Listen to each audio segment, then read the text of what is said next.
வணக்கம், நான் உங்கள் அபிமன்யு. எதுக்காக அந்த வீடியோ பார்த்தீங்கன்னாக்கா, தமிழ்நாட்டில் தமிழக வெற்றி கழகம் ஆட்சி அமைத்து கிட்டத்தட்ட 1 மாத காலம் ஆகப்போகிறது.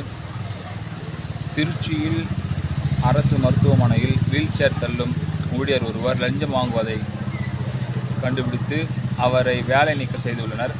ஆனால் அமைச்சர் திருச்செந்தூர் கோவிலுக்கு செல்லும் பொழுது சாமியை தரிசனம் செய்வதற்கு 4000 ரூபாய் லஞ்சம் கேட்பதை அமைச்சரே நேரடியாக பார்த்து அதற்கு மன்னிப்பு கடிதம் எழுதி வாங்கி கொண்டு அவரை வேலையில் வைப்பது எந்த விதத்தில் நியாயம்? இது எந்த ஜனநாயக ஆட்சி நடக்கிறதா, இல்லை ஆதிக்கத்தின் ஆட்சி நடக்கிறதா?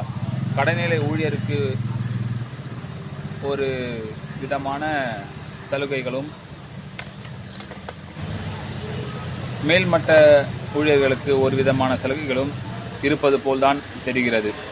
எனவே சட்டம் அனைவருக்கும் சமம். மக்கள் உங்களை தேர்ந்தெடுத்துக்கிறார்கள். மக்களுக்கு வேலை செய்யுங்கள். எல்லாரையும் சமமாக தண்டிங்கள்.